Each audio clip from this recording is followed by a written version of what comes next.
How to always use front camera by default on Instagram.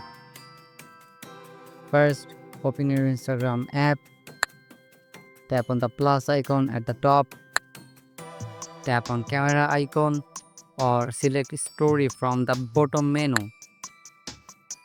Now you are on back camera by default. To change this, tap on the settings icon at the top right. On control section, you can see always start on front camera. Turn on this toggle, then tap on done at the top. Now close the setting and go back to story again. See, your front camera has opened first.